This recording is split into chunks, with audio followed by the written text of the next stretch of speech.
This episode is brought to you by Companion. Iris and Josh seem like the perfect match, but when a weekend getaway turns into a nightmare, Iris realizes that things aren't as perfect as they appear. From the creators of Barbarian and the studio that brought you The Notebook comes a twisted tale of modern romance and the sweet satisfaction of revenge. Companion, only in theaters January 31st. Rated R, under 17, not admitted without parent.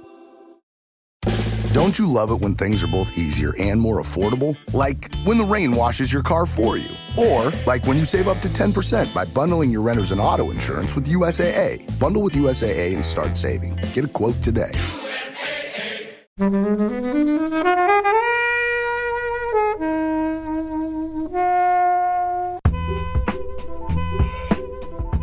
Walk up to most people in the street and go, "Durnan." Not like random strangers, because they're going to think you're weird. But even the people that think you're weird will go, "What are you doing jaws at me for?" Two notes next to each other. Yeah, literally. Yeah, outstanding. You can evoke that kind of emotion just with two notes next to each other on the piano keyboard. How old are you guys when you watched this? Far too young. Yeah. Absolutely. Yeah. Which was what? I don't know, but I didn't go into the sea until I was like 25.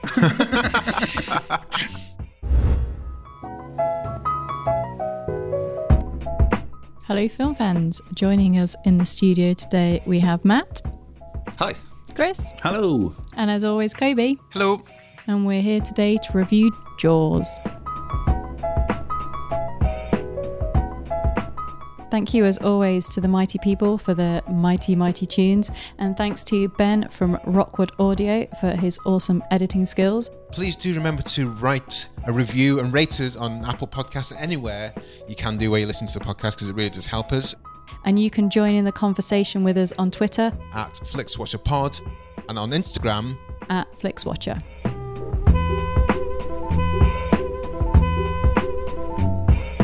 Hello and welcome to Flixwatcher Podcast. Joining us today, we have Matt and Chris. If you would like to say hello and tell our listeners a little bit more about who you are and what you do, please. Hi, my name is Matt from the Movie Bunker Podcast. Hi, I'm Chris from the Movie Bunker Podcast. You're just absorbed with the screens of the shark. I think we both thought you were going to expand on what the... Well, we're so used to having that thing where I say hello, and then Chris says hello, that now whenever I walk into a room and I say introduce myself, there's an uncomfortable pause. I expect Chris to pop up by my side. Oh, yeah, he's not here. Okay, fine. And I'm Chris. We're from the Movie Bunker Podcast. We review critically panned films, and we try and find the good in them. So we take these films that we believe that may have been unfairly treated and give them a good old review. We get guests in as well, and they bring along their favourite our popular opinion film, we call it, for them, because they're not normally quite so slow score as us. So we've had lots of film journalists: Boyd Hilton, Amon Warman, Helen O'Hara, and Helen Sadler. Me? Yes. I brought my love of Final Destination, specifically. Was it the fifth one? Yeah. The disturbing one. And you were quite disturbing. You were quite disturbing. We got to see into your soul on that one, Helen, I think, didn't we? Your gothicness. I do love a Final Destination film. I think they're all great. Well, yeah. Specifically 5. Well, that was the one that was on Netflix. So tied together, didn't it, somewhat? Yeah. Do people when you have guests on, do you kind of think, well, it's not that bad, but I mean, we'll talk about it?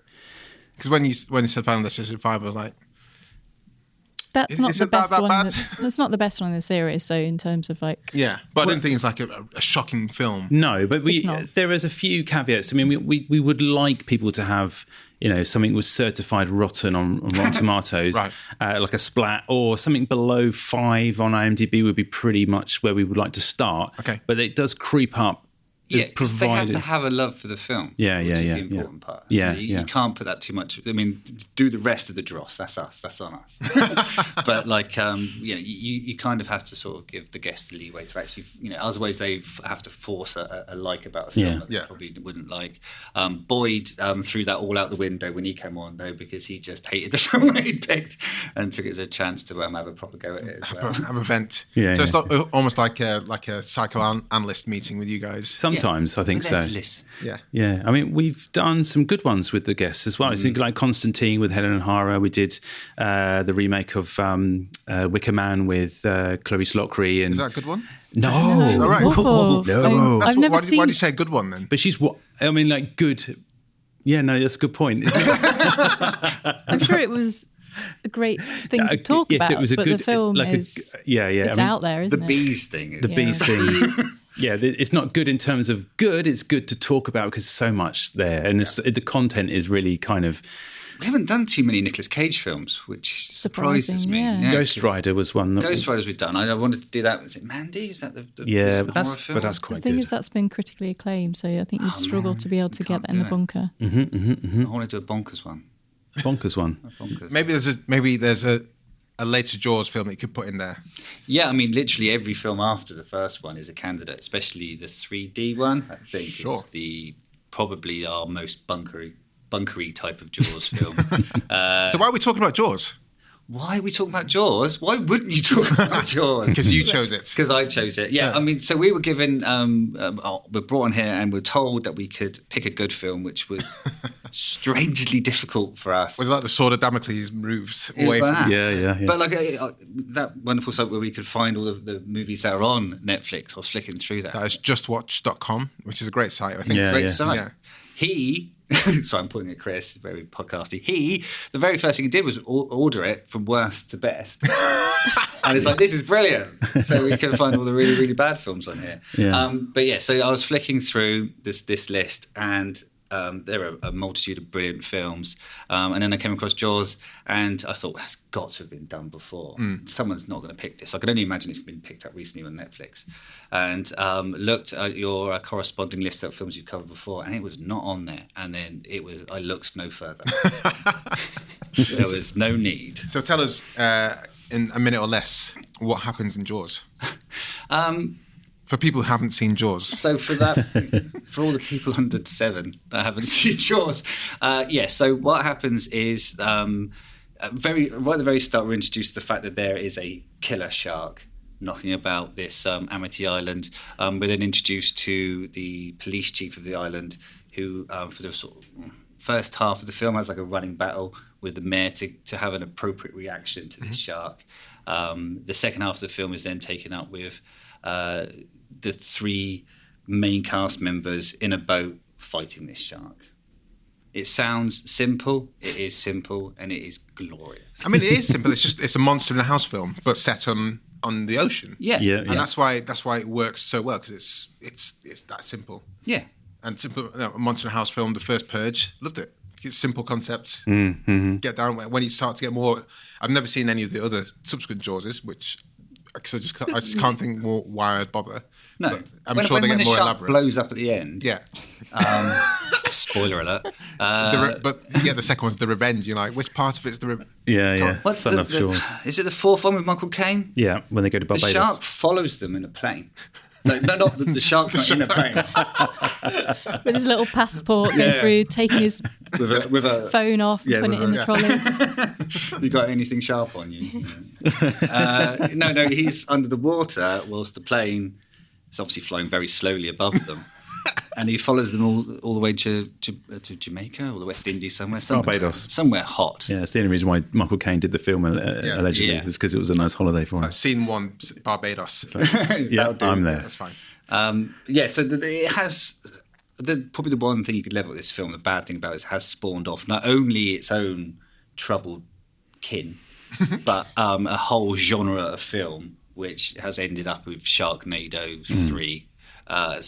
With no Jaws, no Sharknado. So if you're a big fan of Sharknado, then you need to check this out first of all. But there isn't probably anybody that's listening to this podcast that hasn't seen this film. I wouldn't have thought. And if they haven't, then I urge and implore you to go and watch this film because it is a stunning piece of filmmaking. It's based on a Peter Benchley book, and we're talking about its simplicity. And when Steven Spielberg got hold of the script originally, and they got through several rewrites, but I've just stripped out so much of the film out of the book and just basically kept like the last third of the film is fundamentally what happens in the book. But there's like all these other subplots and stuff that are in the book that he just thought, no, this isn't going to work. We need to keep it, like you say, as simple as a monster in a house, as just the guys and the shark, and that's literally all it is. Yeah. And they've taken away all of the stuff. Like in the book, Hooper has an affair with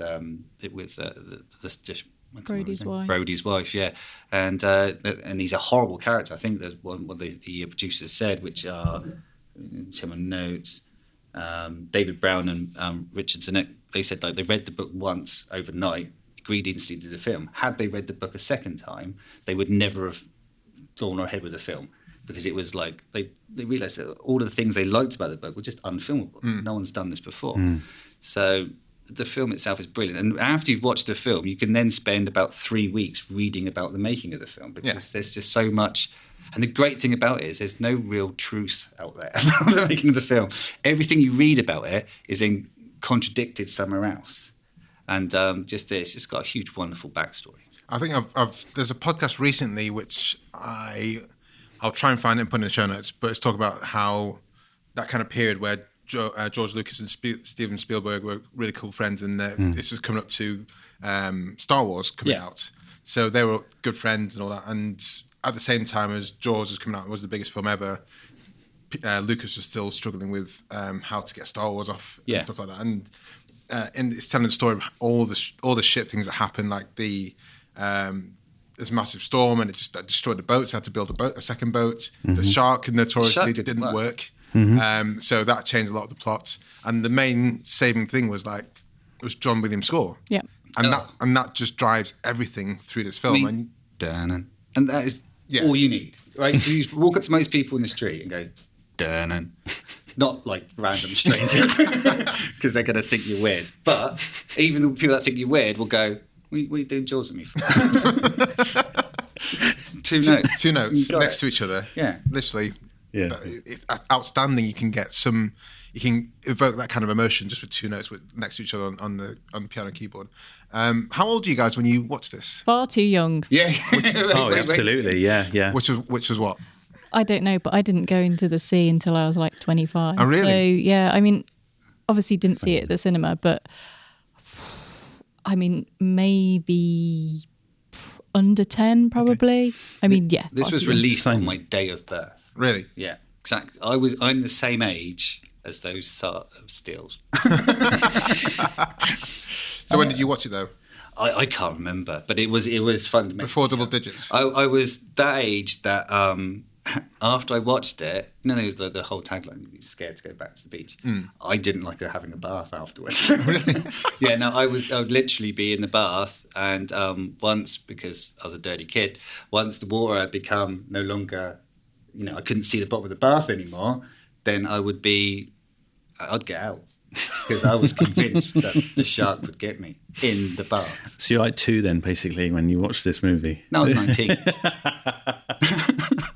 I can't remember when I watched it either. I watched it very young. Probably on a VHS or a dodgy copy or something, obviously, as we all did in the 80s. Yeah. But I found it pretty horrendous. Obviously. I mean, I think it would have been a point where basically I would have seen it after what most people probably know Spielberg now for. So maybe some Indiana Jones had come out, definitely E.T. So he probably would have been like a director that I would be like, Steven Spielberg, I want to watch Jaws. So, I would have been too young to know who the director was, for sure. I mean, I was, under 10. Yeah, I just had like poor parenting. I think they just went, pop that on. Or good parenting.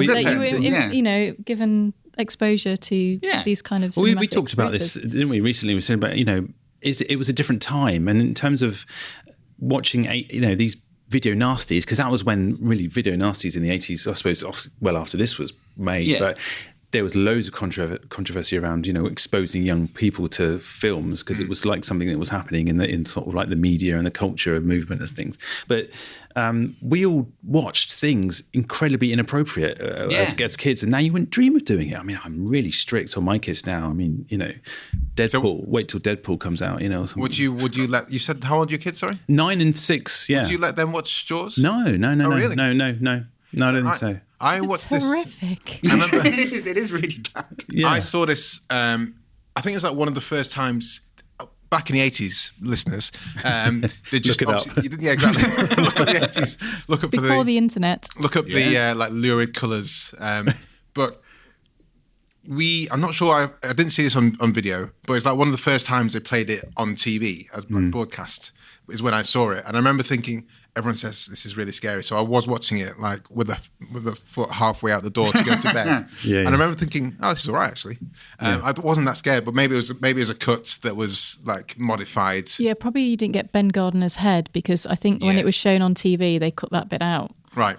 And even the kid that gets killed first. Oh yes, I can't remember his name on the Alex? Alex. Yeah, Alex Minter? Yeah, like that. So yeah, when he gets killed, I think that for the TV edit, horrible. that's just a cut, and then you see the Lilo blooded, Right. washing up. But then I did see RoboCop at about 7 years old. But again, was that like the ITV cut? No, that was VHS after his like hand blow off. after like literally every day. Can we see RoboCop? Can we see RoboCop? Can we see RoboCop? To my mum, and one day she's just like, "Fine, have it." So it was the proper unadulterated version of RoboCop. Yeah, and that's a bad film for kids to watch. You shouldn't. Yeah, you shouldn't. No one should have watched that at 7 years old. But it seems like a lot of people did watch it. Like, I was I was 7 when I watched it. Yeah. Yeah. The melting man bit was like that. Yeah, he's melting. Yeah, brilliant. So RoboCop, you wouldn't show that to your kids at this. No. Weirdly though, I think I'd be more inclined to show RoboCop than I would Jaws. Really? Yeah, because it's not realistic, is it? So I mean, like the kids could go up. I mean, the hands blown off is Yeah, but it's the It's the future. Yeah, it's the future. what is it? 2010 is it? It's got to be, yeah, right? It's got to be the dim, distant future of 2015. No, I mean Jaws. The scenes, watching this again, the scenes that stuck out really brought back chills. I mean the beginning of the opening with that poor skinny dipper. Yeah. And it's really violent. It's the screams and the panic. That was like apparently some of the screams were real because they were dragging her around with like these weights attached to her, and the urban myth, whether or not it's true or not, she actually broke her ribs in the sort of restraint that she was in. She was filming that for like 5 days or something ridiculous as well. That took like a long time to film. Yeah, the film was meant to be like 55 days and went like 180. Yeah. Yeah. And it's 159 days. It 159. took. That's over 100 days longer than it was meant to. Each day the production team are like, "Have you finished yet?" No, we're nearly there. Just trying to get the shark in the water.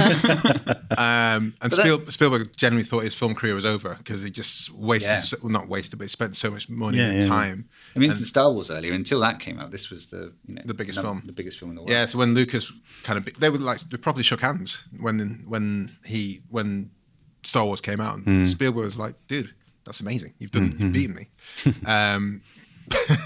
But yeah, I mean, it is. Is it that scary as an adult now? It's the suspense. I think if the shark had worked and the filming had lasted 55 days, I don't think this film would stand up today. Sure. Because, when we're watching this now, even on Netflix, the resolution is so good that the show starts to look roper and roper as the resolution increases. But because of those troubles that they had and the way they had to overcome them by turning it from this sort of like Godzilla film fare into like a Hitchconian sort of game of cat and mouse, using the camera to depict where the shark is rather than actually just seeing the shark come through. The things that's scary about this film isn't never when the shark's on screen. Yeah. It's when the shark... I mean, the scene with Alex being killed on the beach, it's just like if you're off to film school and that, you're definitely going to study this at some point because the whole scene is brilliant. They got white cuts, they got blocking, and it's just gorgeous. That is still, I mean, as a kid, when not understanding how blocking works, how film scenes are made, how scenes are built together, I remember seeing that thinking, something amazing has just happened there. And I put it in the notes, that kind of dolly shot that focused on Chief Brody. I still remember that to this day, just thinking, and this is a time when I was like watching Superman and people were flying, but this shot, zooming in on this guy who's literally just like the world's falling apart right in front of his face. It was so emotive. It was just like, How did you do that, Steven Spielberg? Yeah. I always imagine that shot on my face when I wake up and I've had a bit too many sherbets the night before and I've done bad dancing. I start remembering it. No! That's the shot that always is playing on my mind. But yeah, I do that with him. I've left the milk out or something like that. Yeah, you've forgotten in the bin. It's bin day. Oh God. Oh, that's the worst. But I think the other thing that works really is so strong is the cast and the three what are they? The hunters, I guess, or the heroes of the film. They're so they're so different, and the way they work together on screen is fantastic. And they weren't even on board when they started filming. So the mayor and a couple of others were the actual sort of only people cast. They didn't have the shark, and they didn't have a script. Were they still sort of looking for the shark at that point? Were they They're like, sort of looking at CVs? And, So, Richard Dreyfuss came on quite late doors, which is fine because obviously films aren't shot necessarily in sequence, but he does quite. His character comes in quite late on. And I can't remember what the shark killer guy is called. Robert Shaw. Is that his name in real life? No, Quint in the In the film. So Quint, you see him quite early on saying, I'll catch him and kill him for 10. You see him quite early on, but then he kind of disappears for a while, and then he comes back into it later. So obviously with the schedule, it could have worked out nicely in that. Yeah, there's some glorious stories about Shaw and Dreyfuss. Apparently, basically Shaw was just basically drunk all the time. Yeah. And there was the kind of the main scene in the boat where he kind of gives his monologue thing. They did shoot one, but he was so drunk that it was completely unusable, that they had to do it again. I mean, there's so many brilliant stories about it. It's a miracle it actually got made. And also there's a really nice Mark Kermode piece on it as well, with his memories of Jaws, which I recommend you check that out. Is that film or pod? It's a Guardian piece. So Okay, just find it online. article. Okay. The monologue piece is interesting actually because I think it sticks a lot of people. A lot of people are saying it's like the finest monologue ever given, and like you say, it was reshot because he was too drunk. But apparently, they did actually use some of the footage from the drunk one, and nowadays you can actually tell. So I rewatched this last night. A bit sweatier, or where something. his eyes are all glassy because he's obviously drunk. So you watch it, and you can see it. You can see some of the earlier conversation pieces, and he's just like he's not really there. There's one time he was going across the bridge, apparently holding a drink. It was drinking the whole time. They apparently brought in a PA to sort of try and curtail his drinking. But what they didn't realise, he hated drinking alone. So all they did really was provide him with a drinking buddy. So he used to go drinking with his PA, and then they'd send for a new PA when they passed out. When the kidney failed. Yeah, when they couldn't drink anymore. And so one time he was asking Richard Dreyfuss to help him by holding his drink for him, and Richard Dreyfuss had enough at this point, threw his drink into the water, and apparently all the drinkers on the set was like, "Oh, you don't do that." So, no. But and this is one of the weird urban myths, or the sort of half truths that we kind of was digging through, like this whole week I've been reading about. It's like this anonymity between them two, but then later on there was a story about Shaw's daughter going up to Richard Dreyfuss saying he had a huge amount of respect for you, and it was just sort of like character acting a lot of the time. And apparently there was a huge amount of camaraderie on the set as well.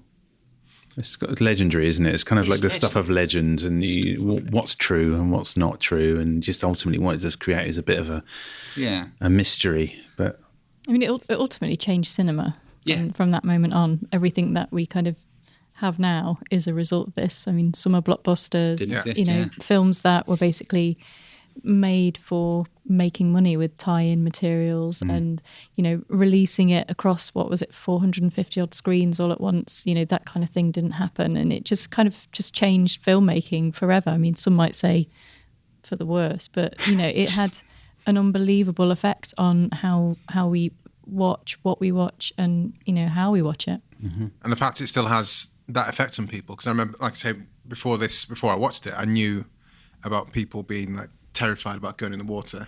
So I was just like, I was set to be one of those people. And I didn't really know what the film was about. I just knew this film called Jaws. I knew it was an older film. And super scary, guys. And as a kid, I was a proper scaredy cat. We've had a never-ending story in this pod booth. And that, to me, as a kid, was absolutely terrifying. That is bad, yeah. So I was all set to like, well, I'm not gonna move from my bed after this film. But yeah, I still wanted to watch it and still think it's well, it's like being as a kid, there's the fascination with this sort of thing. Someone tells you don't watch that because it's scary. Like, you know it's bad. You want to watch it. Yeah. Wizard of Oz used to scare the holy Jesus out. Yeah. Well, the first one or Return to Oz? No, the first one. Right. Yeah, I used to make excuses because my sister was obsessed with watching it. I think mostly because she liked to torture me as a child.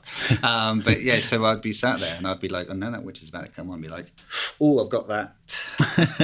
All of cereal to get in the kitchen. I've got driving test. Yeah, it's way past my lunchtime. I need to get out of the room for a bit.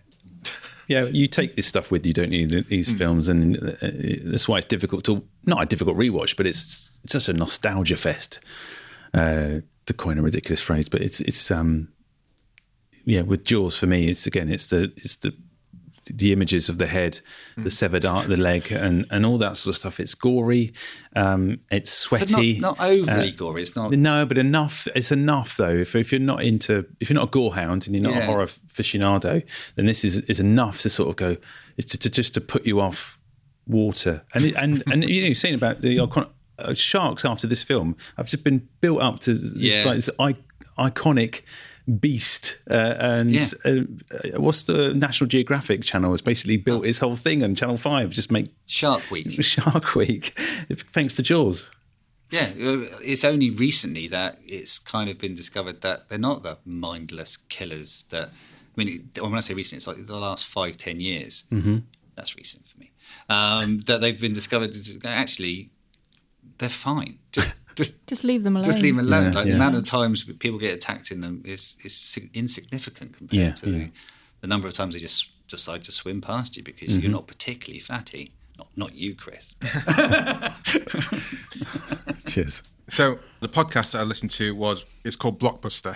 Okay. And the spiel on it is, this hits immersive biopod miniseries set in 1970s tell the story of two big dreaming filmmakers, Steven Spielberg and George Lucas, and how they turned their lives upside down to lead a movie revolution. Wholeheartedly, I really super enjoyed all of this.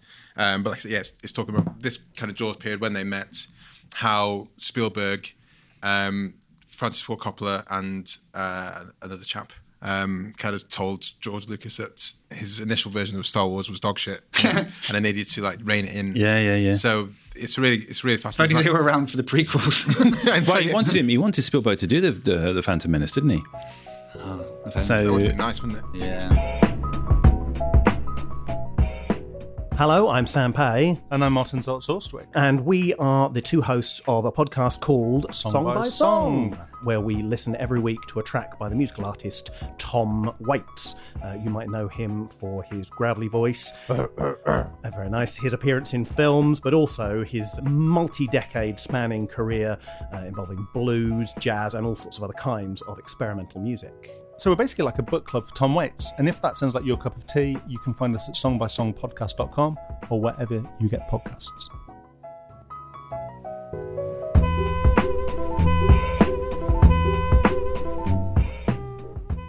Okay, let's head to the scores. At LinkedIn, we know hiring is a big deal for your small business. Sometimes it can feel a little overwhelming. LinkedIn uses data that you can't find anywhere else to give you the best candidates, all so you can feel confident you're hiring the best person for the job. And even a little hiring bliss. See why 86% of small businesses who post a job on LinkedIn get a qualified candidate within a day. Post a job for free at linkedin.com/achieve. LinkedIn, your next great hire is here. Welcome to the Flixwatcher scoring system. All of our scores, as always, are out of 5, and you may have decimal places if you wish. And we will start with you, Matt, with the recommendability, please, for Jaws. 5. There is no way that I wouldn't recommend, unless you're a 4-year-old child, in which case I might say give it a few years, but I would still recommend it to them. It would just be that I would tell them to wait until they're either done swimming for You life. should watch Jaws, but wait until you're older. Yeah, that really works for kids, right? It's like, what are they watching over there? I think it's probably Jaws because I told them not to. It's just a wonderful film, and the fact that these older films with a lack of CGI actually stand up better. This is the effects. thing. This is the thing. Isn't it? It still looks great. And the only film I think of that still looks great now that we watched like in the early 90s, 80s with lots of CGI is Jurassic Park. Yeah. And that's because they used it super sparingly. And when they do use it, you're like, that's okay. I'll let you off. The rest of it. But yeah, physical effects are starting to make more of a comeback. Yeah. And all the better for it. Chris? Yeah, it's a 5. I can't recommend it enough for the same reasons as Matt, really. But yeah, for an appropriate age group, it will scare you. It'll scare you and make you appreciate real. We're probably doing more in this podcast to push Jaws to the under 8s than anyone's ever done before. Yeah. We have a substantial under 8s listenership, I think. Yeah, no, it's a fantastic film, brilliant film. I can't argue with any of that. Helen? It's obviously going to be a 5, isn't it? I even recommend it to the under 8s. I mean, I watched it far too young, and I think that it gave me a very formative film introduction. I think, Sure. I may not have been the horror fan I am today had I not been absolutely scared shitless by the head of Ben Gardner popping out through the boat, or the severed leg, or a small child being mauled to death by a shark.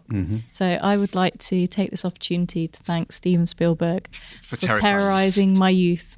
It's the first Spielberg we've had, isn't it? It is, actually. Yeah. Which is quite interesting because I think it's just because they're not on there. Yeah, true. Is the thing. So I think this is the only Spielberg on there. But yeah, I mean, Isn't Jaws. Waterworld's on there now? Sorry? Waterworlds? War of the Worlds. Yeah. I mean, let's not talk about ones like that leave it for our when we're podcast. discussing Jaws. I mean, It's probably quite good, but you don't think it's all right. Spielberg when you... No. Yeah. It's all right. I mean, Jaws is amazing, isn't it? I mean, there's just so much about it, and I think watching it again this time round, I mean, John Williams, without it, it'd be nothing. Yeah. So when in that blockbuster, just to labour the point of that, how John Williams gets together with both Steven Spielberg, and Spielberg recommends him for Lucas. This whole storyline is just fascinating to me. And when he talks, because we're not going to have Star Wars in here, because Star Wars is going to go to Disney Plus. Yeah. But when John Williams talks about how he doing the score for the first Star Wars film, and everyone listening to it at the time when everyone thought the film was going to be absolute dog shit. Again, his score immediately gave people confidence. That was like, this could be actually all right. Yeah. So it is the score. It's Well, apparently when you played outstanding. this to Spielberg went, no, go on. Well, Yeah, he where's did. the real one? Well, didn't he?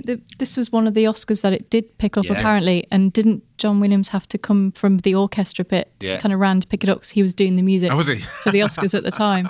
So, it's me. and apparently Pre-selfie. Spielberg was really miffed that he didn't get a nomination for director for this that year. Honestly, Yeah. it's in this podcast. Definitely, it's really good. Like 8 episoder.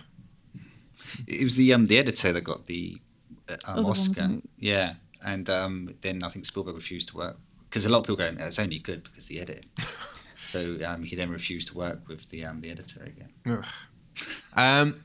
Do I go 5 with you guys? You probably should. Yeah. I mean, is it as easily recommendable for me as Back to the Future is? Yeah. Yeah, definitely. Well, yeah. This is my choice. Not your. You've got your. sorry, you've got your yeah. 5. Well, we're just doing peer pressure. Yeah, so I'm not going to kowtow to that. Bullying. I'm going to go 4.9.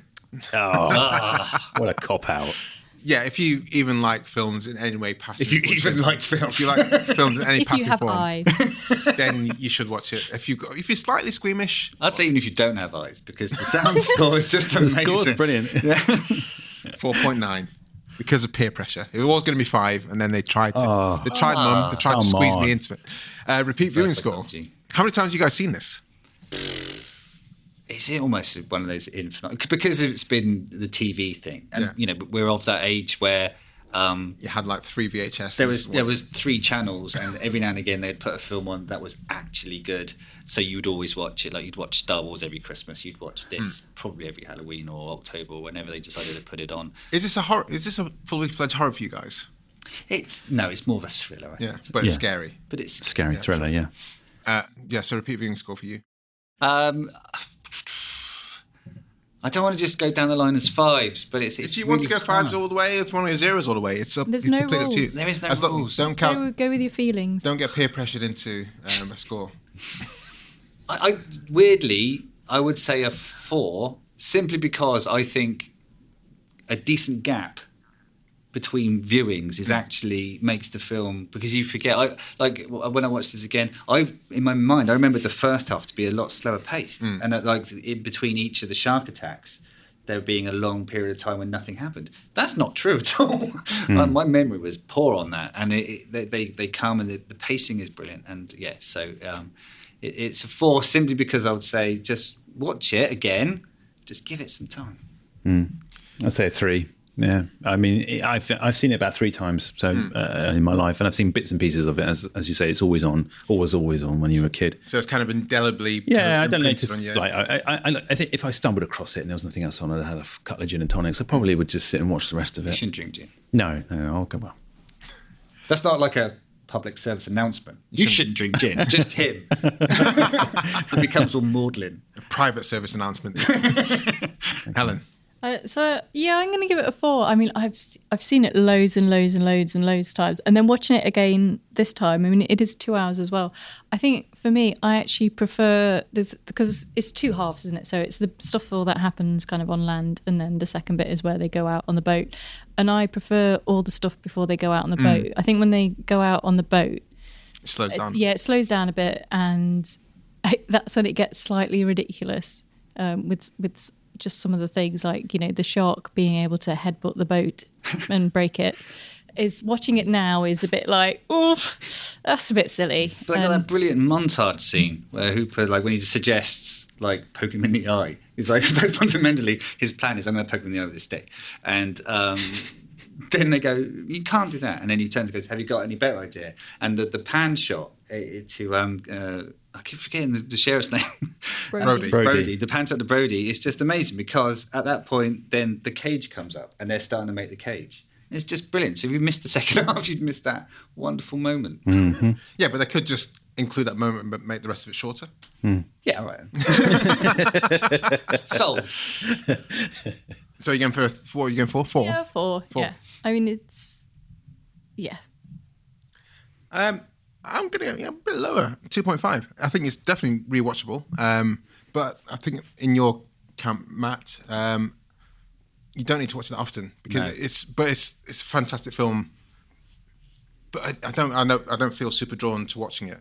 And there's once I was working at like a festival, and they were showing it in an open air screening, and it was a bit cold that night, and I had planned to watch it, but I kind of thought, I can't be bothered. So it gets a bit cold, I'll just go home. Yeah. So it's that kind of thing where if it was 100%, I want to watch this. I still haven't seen it on a big screen. So that was my only opportunity to see it on a big screen. But even then, I was like, that's a bit cold. You'd want to kind of see it with a live orchestra. That would be the That'd be pretty cool, yeah. So like Royal Albert Hall, John Williams there composing. Yeah, John, brilliant. give us a call. We can set it up. After coronavirus is finished. Yeah. I actually made my Uber driver watch this today, though. Not like while he was not driving. forcefully. While I was driving, like clockwork Let me orange, just like get your eye. iPhone. No, he asked me what I was doing today, so I told him I was coming here, and he was like, "Oh, what are you talking about?" And I was like, "Oh, I'm going to talk about Jaws." And then we just had a conversation, and we pretty much brought up the same. He brought up the same point independently as what we've talked about today. And he's like, "I think I'm going to go and watch Jaws." Good work. You should have said Boyhood and seen what he said. He would have texted you after to say, I'm "Don't." like, well, why is my Uber rating gone down to 3? Who gave me 1 star? Small screen score. Yeah, this is probably where it's going to fall over. Look, we were too young to see this in the cinema. I would love to have seen it on a huge, big screen. I don't know if you walk around with your iPad. It's not going to convey. It should be super, widescreen letterbox. It should be as big as possible. So I'm going to go on a 2. Chris? I don't think it needs to be on a big screen. I think I'll go 3 again. It's in the middle, or 2.5. No, 3. Because I watched it on a laptop again, and I enjoyed it just as much. And I think you need to get yourself a television. Yeah, well, I'm just reluctant just to put all that initial outlay. Television, I got a good TV on Black Friday, not at Black Friday prices, for less than £400, and I'm super happy. Slightly higher than all prices. You really, do bump that peer pressure once again. No, I am not paying £300 for this television today. I'll give you £400. And I was impressed at how good Samsung TV. Yeah. I think £400 for it. Considering we just moved house, and I spent my wife spent £200 on a mirror. I was like, well, it's her prerogative, as they say. How good does that mirror make you look? It's the same. Is it HD? The same as a 4K mirror? Maybe I need to just start watching things on a bigger screen. Yeah. But it might be quite scary, especially with the chub scene when the shark comes out of the water. That's a good scene, actually, isn't it? Yeah. That used to be apparently the big scream in the film. Really? Yeah. And then they added the Ben Gardner scene because he wanted another one. But then He got greedy. But then apparently he then found out there's only one scream in every film because people just become immune. Okay. One scream. So they didn't audience test it beforehand? Just one test. And, okay. You did test without it and then test with it and then just... But kept it in anyway. Kept it in. Helen? Yeah, I'm going to go 3.5. I've only ever seen it on a TV-sized screen. And I think it would have to be a kind of really special thing to drag me to a cinema setting. I mean, Secret Cinema could do Jaws. That could be... yeah, definitely. What would the different tasks be? I don't know. You could just be like running around looking for a journalist, which you have to do in every one anyway, to get the story. There's a really good board game, isn't it? The Jaws board game, which is in 2 halves. And I recommend it. It's a long game. The first half is when you get supplies to defeat the shark.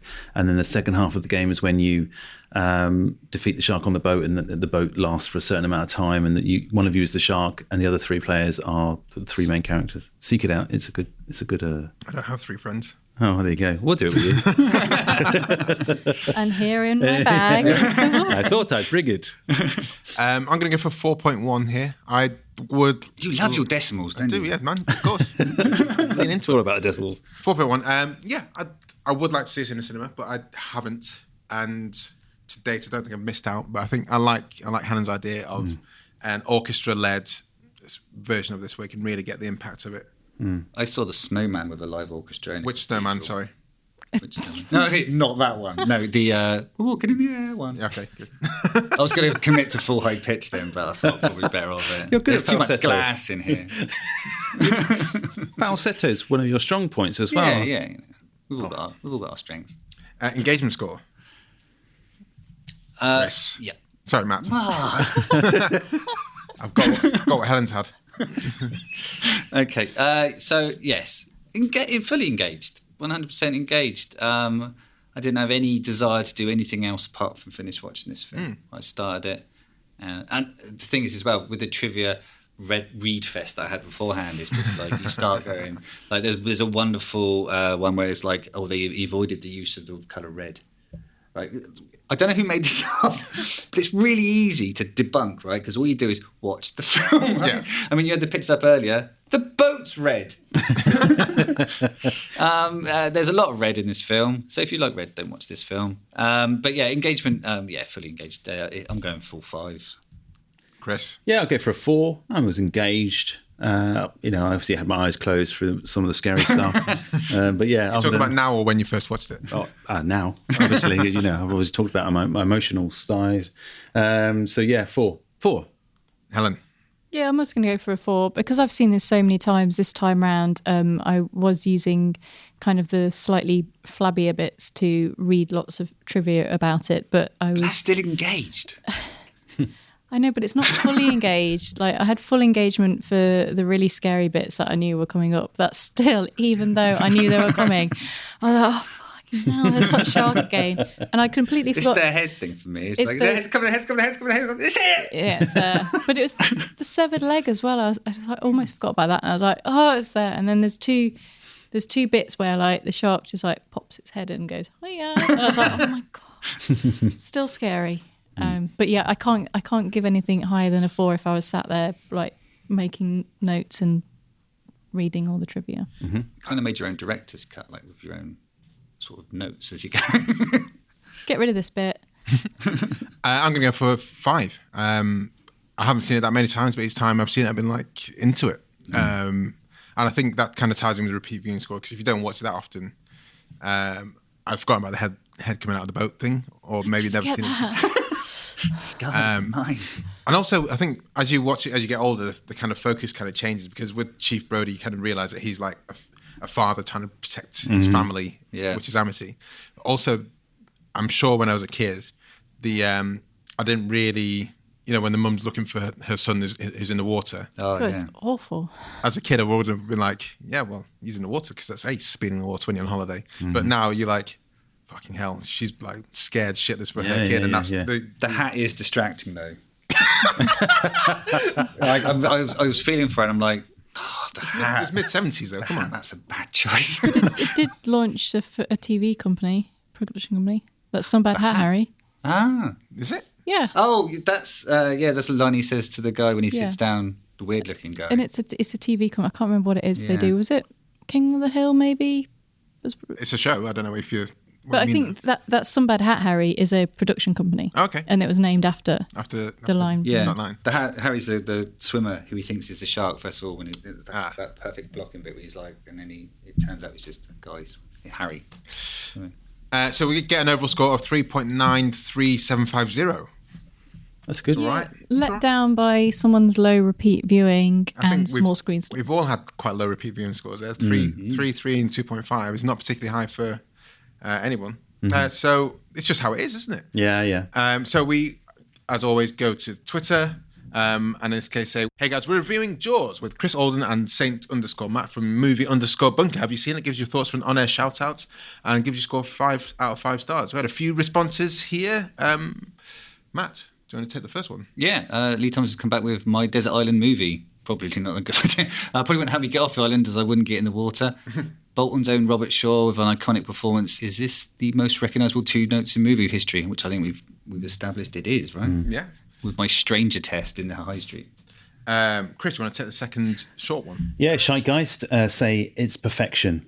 And they put an emoji of a whale, which isn't accurate. So, never mind. There's another little tidbit about whales. The first director kept referring to the shark as a whale. So they was like, we're not going to hire that guy. He keeps calling it a whale. Yeah. He just doesn't know fundamentally. And Helen? So this one is from Dr. Elaine Gregerson.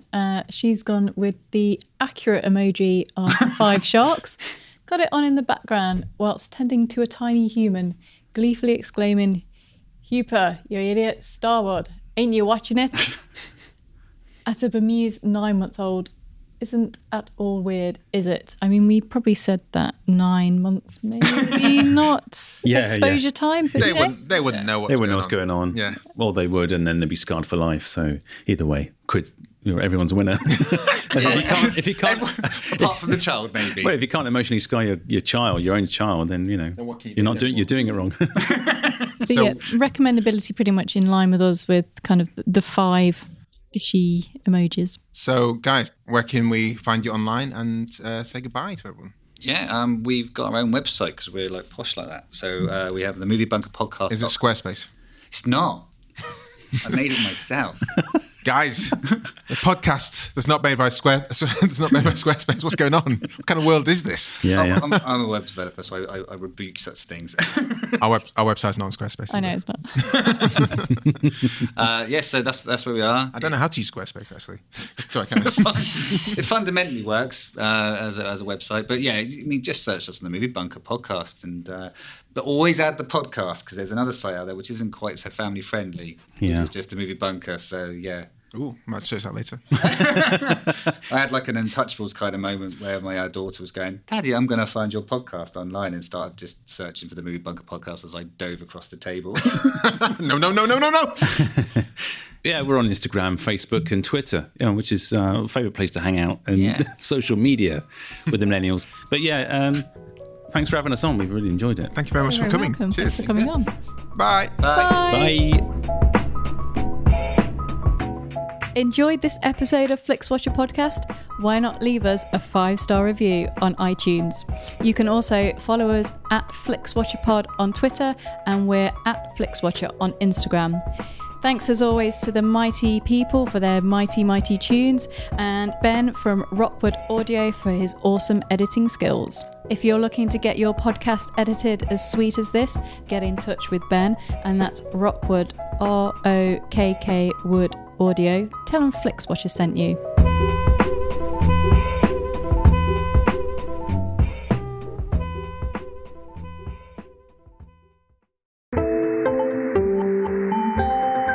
You just heard a Stripped Media production.